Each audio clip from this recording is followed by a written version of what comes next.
News 19 और आज का मतदाता टीवी में पुनः आपका स्वागत है। पूरे उत्तर प्रदेश में नगर निगम चुनाव जो था तकरीबन 6 महीने से चर्चा का विषय है, क्योंकि चुनाव थोड़ा विलंब हुआ। उसके बाद परिसीमन को लेके बहुत सारी चर्चाएं हुई और लोग हाई कोर्ट के साथ साथ सुप्रीम कोर्ट पे गए। उसके बाद परिणाम ये हुआ कि नगर निगम का चुनाव निश्चित हुआ और चुनाव हुआ भी और परिणाम भी आ गया। लेकिन जो सबसे बड़ी बात है, जो नगर निगम गाजियाबाद जो चर्चा का विषय रहा, कि यहाँ पे कुछ शख्सियत ऐसे रहे जिन्होंने भाजपा की आंधी में भी भाजपा की आंधी को दरकिनार करते हुए अपनी जीत हासिल की है। अपनी आंधी जनता के बीच में स्थापित किया है और जनता ने उसको उनको इतना जन समर्थन दिया कि वो नगर निगम चुनाव में सदन में एक चर्चा का विषय बने हुए हैं।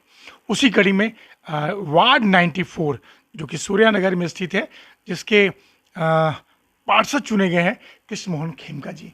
कृष्ण मोहन खेमका जी, आपका बहुत बहुत स्वागत है। बहुत बहुत धन्यवाद जी। और जो सबसे बड़ी बात है कि मैं भूमिका को थोड़ा और बड़ा करना चाहूँगा कि खेमका जी का जो राजनीतिक जीवन है वो तकरीबन, जहाँ तक मैं समझ पाया हूँ, 35 साल पुराना है।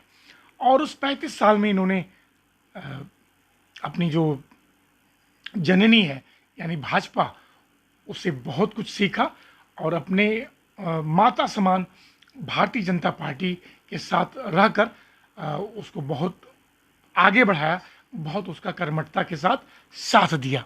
लेकिन इस बार यहाँ की जो भी राजनीतिक उठापटक रही हो, उसमें कृष्ण मोहन जी ने ये साबित कर दिया कि वे लोकतंत्र की जो सबसे बड़ी परिभाषा होती है, चुनाव, लोकतंत्र की जो सबसे बड़ी परिपाटी होती है कि चुनाव जो है बहुत कुछ सिखाता है, बहुत कुछ बताता है। तो उस कड़ी में सर आप चुनाव जीत गए हैं, तो आपको बहुत बहुत बधाई। कृष्ण मोहन जी, मैं चाहूँगा हमारे जो नए दर्शक हैं थोड़ा सा उसको, उनके बारे में थोड़ा अपने बारे में संक्षेप में बताइए सर। मैं इस क्षेत्र में 1993 में सूर्यनगर में मेरा आना हुआ था। उससे पहले मैं दिलशाद गार्डन में रहा करता था। दिलशाद गार्डन में जब मैं बहुत युवा होता था, जब राम मंदिर मुद्दा चला था, उस वक्त मेरा ये सर कितनी उम्र थी उस वक्त आपकी? उस वक्त मेरी उम्र रही होगी करीब करीब 24-25 साल। अच्छा अच्छा। उस वक्त ये था कि राम मंदिर बनना चाहिए। राम मंदिर से मुझे ऐसी प्रेरणा मिली कि राम मंदिर का मुद्दा केवल एक ही पार्टी उठा रही है, वो है भारतीय जनता पार्टी। तो हमने कुछ युवा लोगों ने मिलकर एक टीम बनाई जिसका नाम हमने रखा युवा हिंदू संगठन। और ये निर्णय किया कि भाजपा का कोई भी कैंडिडेट, चाहे वो विधायक के लिए या फिर लोकसभा चुनाव के लिए कोई भी आएगा, हम उनको अपनी तरफ से जो भी मदद कर सकते हैं हम मदद करेंगे। तो वहीं से हमने अपना ये पड़ाव शुरू किया और भाजपा में कहीं ना कहीं एक अपनी स्थापित अपनी अपना छवि लगाव बन गया। सर एक उम्र होती 24 साल में कोई बच्चा स्पोर्ट में जाना चाहता है, कोई कैरियर बनाता है, लेकिन उसी बीच में आपके मन आ गया नहीं मैं भाजपा से जुड़ूंगा। क्या रीज़न था? कोई आपके जो आइडियल क्या थे उस वक्त? मेरे आइडियल यही था कि मैं क्योंकि देख रहा हूँ घर में बहुत सारे आइडियल की फ़ोटो है। आइडियल तो देखो उस शुरू से ही, क्योंकि हम हिंदू परिवार में जन्म लिया और हिंदू परिवार के लोगों के साथ ही उठना बैठना होता था। तो जब राजनीतिक परिचर्चा उस वक्त चलती थी, भाजपा का कहीं बहुत बड़ा एक आधार नहीं था। तो ये था कि अगर भाजपा जैसी पार्टी अगर आगे नहीं आएगी तो हमारे देश में हिंदुत्व जो है वो कैसे जागेगा। और हिंदुत्व जागने की जहाँ राम मंदिर की बात आई, तो उसमें ये दिमाग में ये विचार आया कि अगर राम मंदिर अगर हिंदुस्तान में नहीं बनेगा तो फिर कहाँ बनेगा। तो उसी विचार को लेके जो जिस पार्टी ने हिंदू विचारधारा को आगे बढ़ाया, हम उसी विचारधारा से जुड़ गए। और मैं संघ, मेरा प्रवेश उससे पहले हो चुका था, क्योंकि संघ की शाखा में जाते थे, वहाँ भी हमें ये सीखने को मिला कि हमें सब हिंदू परिवारों को इकट्ठा होना चाहिए। हिंदू, क्योंकि हम हिंदुस्तान में रहते हैं, भारत में रहते हैं, तो हमें हिंदू के लिए कुछ ना कुछ ऐसा करना चाहिए जिससे कि हमें लगे कि हाँ, हमने जो देश के लोग हैं वो उनके अंदर जागृति आए। वो जागृति नहीं होने के कारण ही हम भाजपा जो है आगे नहीं बढ़ रही थी। तो उस प्रयास को हमने आगे बढ़ाने का प्रयास किया। अच्छा कृष्ण मोहन जी, जहाँ पे मैं सुना हूँ कि आपका बहुत सानिध्य बहुत सारी बड़े बड़े नेताओं के साथ रहा, थोड़ा संक्षेप में किन के साथ आपने क्या क्या गुण सीखे, किन नेताओं के साथ? मेरे आदर्श तो देखो, मैं इनकी जीवनी पढ़ा करता था। श्रद्धेय दीनदयाल उपाध्याय जी, श्रद्धेय अटल बिहारी वाजपेयी जी और हमारे योगी जी, मोदी जी, ये सब आदर्श रहे हैं। इनको हैं भी। और इनको मतलब हमेशा पढ़ता था, इनके इनके कार्य करने के तरीक़ों को देखा करता था। क्योंकि भाजपा में फिर जब 1993 में पद संभाला, छोटे वार्ड का सचिव बना मैं, तो तभी से भाजपा के नए नए आयाम आते थे। तो वहाँ सीखने को मिलते था किस तरह से मतदाताओं से, जनता से किस तरह से जुड़ा जाता है, भाजपा की नीतियों को प्रचार प्रसार करना, लोगों तक पहुँचाना। जब मैं 93 में आया था, यहाँ पे 9% की पोलिंग होती थी वार्ड 94 में।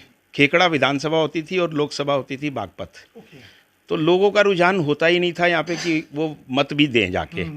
तो लोगों को प्रेरणा दी, हमने कोशिश की, घर घर जाकर पर्चियाँ बांटते, घर घर जाके भाजपा की नीतियाँ प्रसारित करते, जिससे कि लोग यह कम से कम अपने मत का प्रयोग तो करें।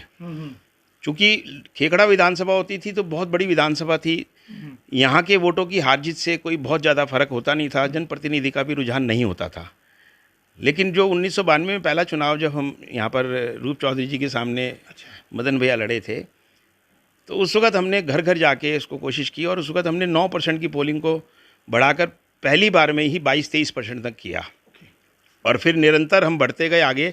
और फिर जो यहाँ पर मतदाता सूचियाँ थी वो भी बड़ी गलत तरह से बनी हुई थी, जिसमें एक ही परिवार के वोट 4-4 बूथों पे होते थे।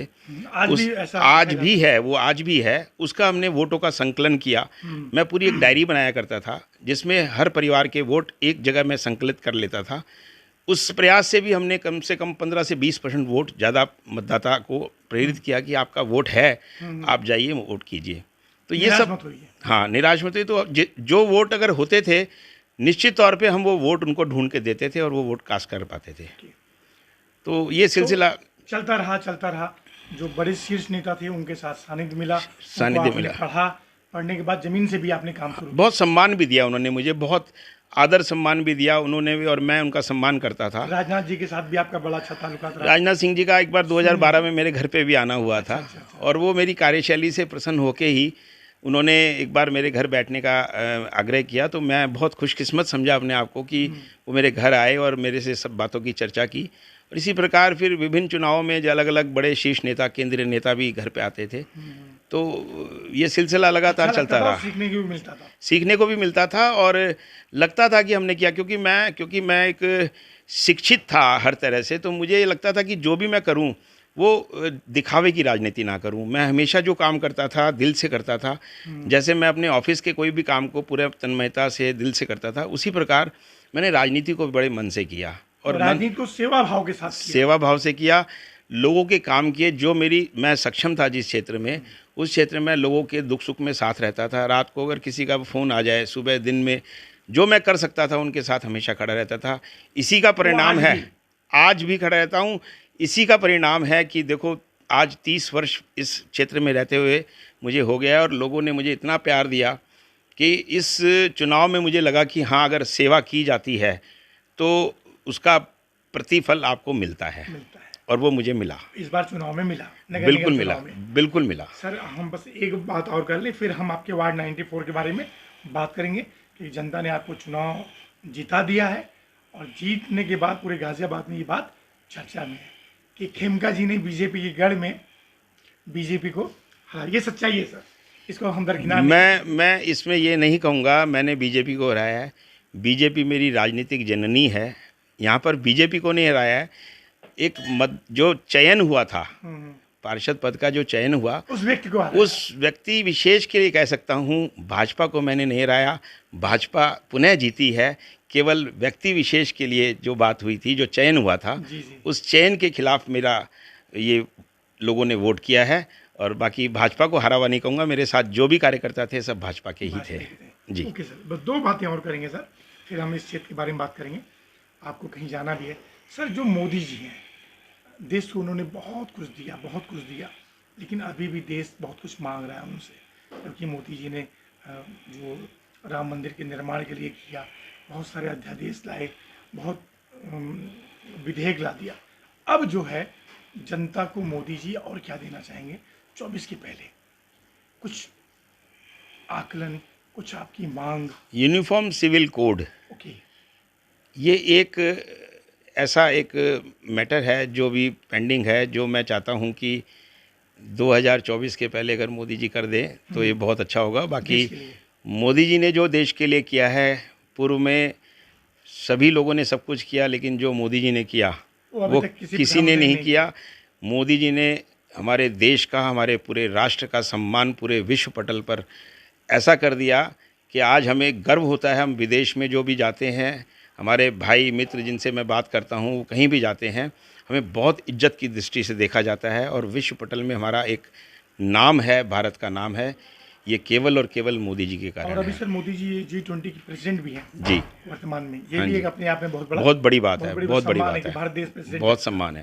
राइट। अच्छा सर, योगी जी की एक अलग ही शैली है। उनकी तो समझिए योगी जी तो है ही है, नाम उनका योगी है।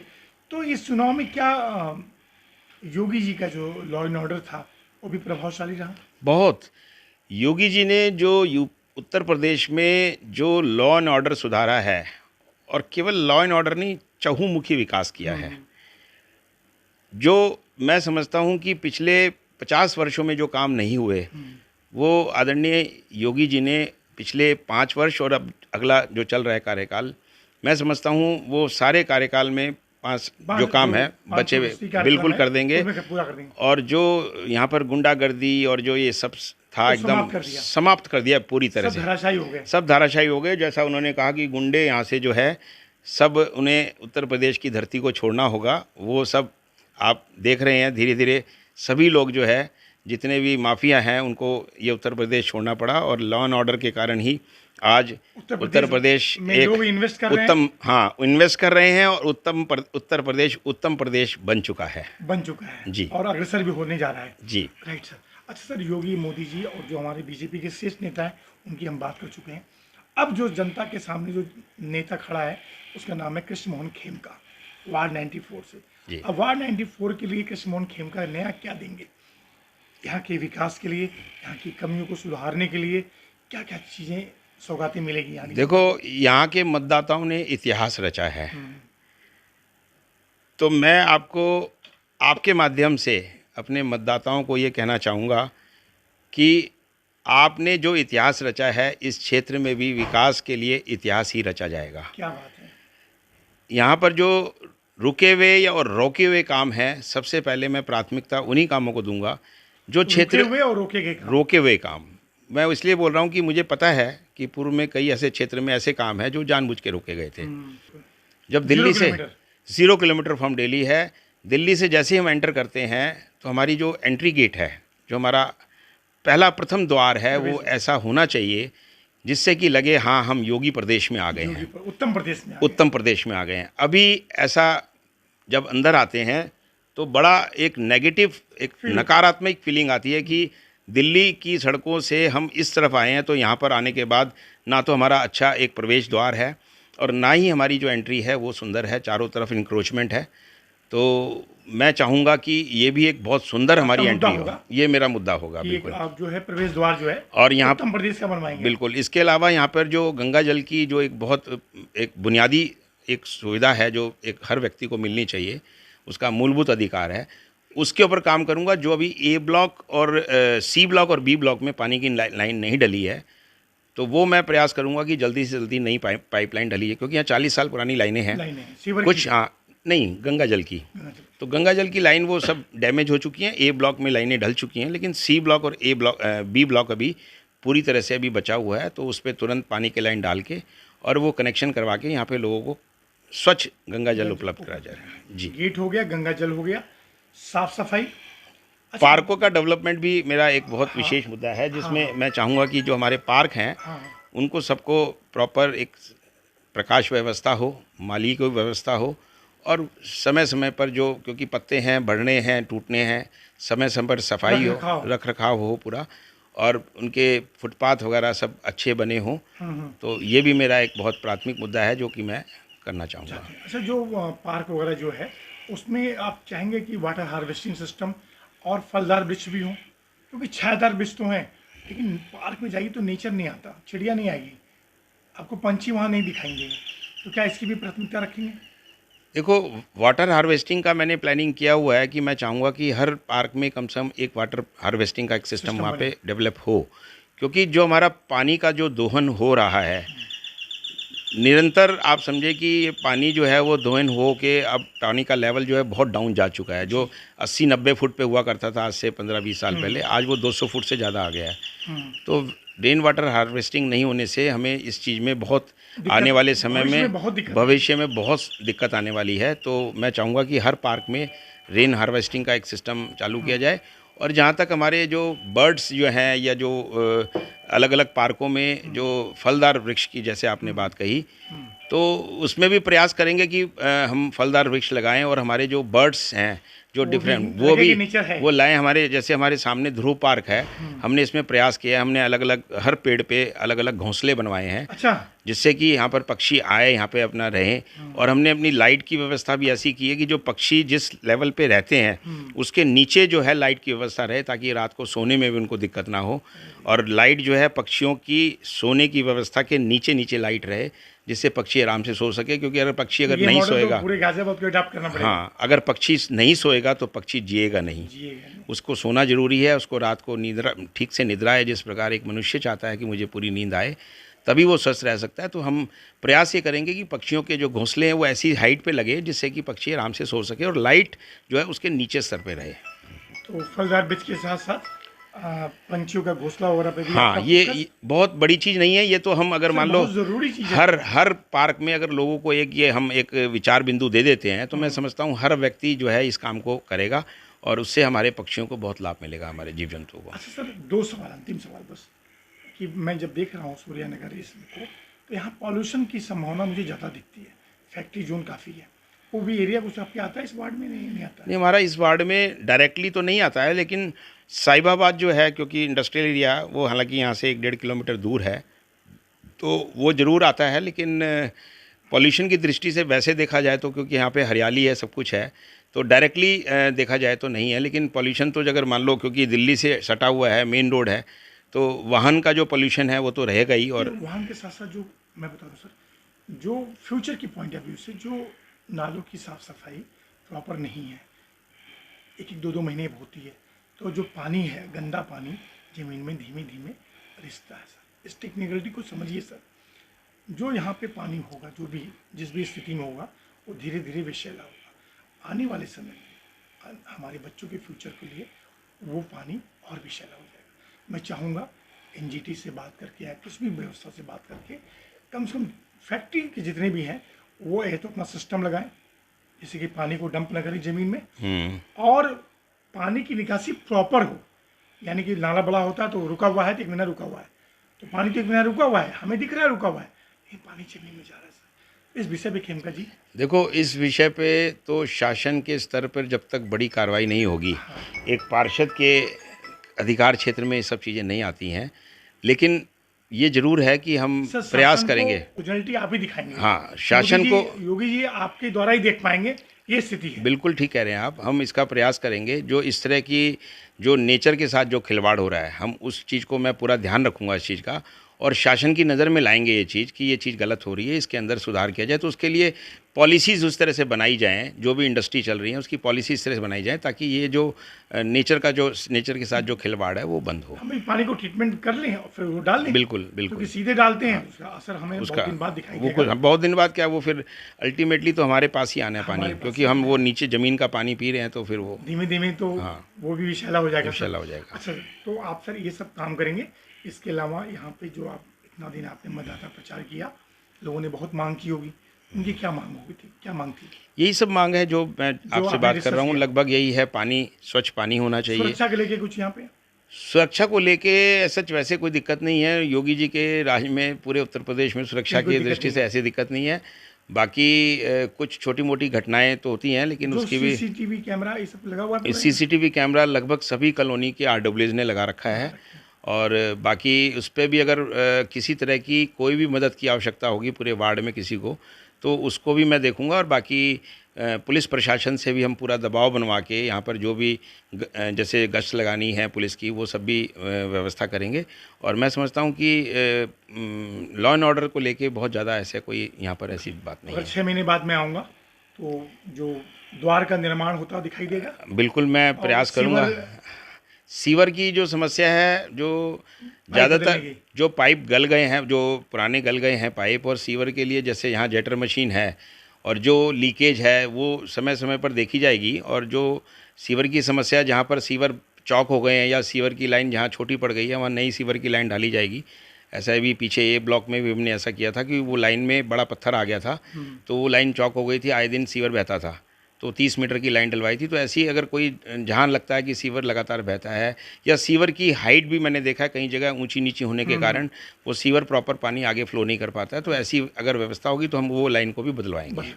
और सीवर की समस्या से पूरी तरह से इस क्षेत्र को निजात वार्ड दिलाएंगे। 94 सीवर कहीं किसी परिवार, किसी भी घर के आगे कोई बहेगा नहीं, नहीं बहेगा। ये मेरा प्रण है। और उसके लिए चाहे कुछ भी करना पड़े हम वो करेंगे। और सीवर नहीं बहेगा और गंगा जल अच्छा मिलेगा, साफ सफाई रहेगी, तो वार्ड को तो आदर्श वार्ड आदर्श वार्ड दिखना एक ही नंबर वार्ड पड़ेगा। बनाएंगे आप। बिल्कुल। चलिए हाँ खिमका जी, जी, आपका बहुत बहुत धन्यवाद। बहुत बहुत और मैं धन्यवाद जी। बराबर कुछ न कुछ रिपोर्टिंग करता रहूँगा।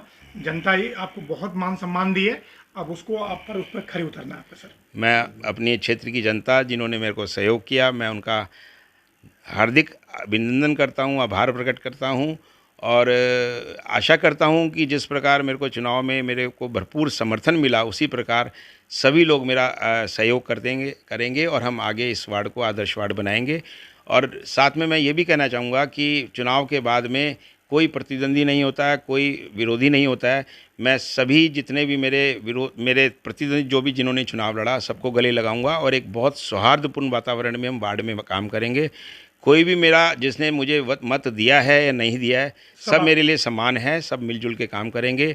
हर कार्यक्रम, हर त्यौहार हम मिलजुल के बनाएंगे, सांस्कृतिक हो, राजनीतिक हो, धार्मिक हो, हम सब मिल के एक आदर्श वार्ड बनाएंगे इस वार्ड को। 24 में दोबारा मोदी 24 जी को जिताएंगे।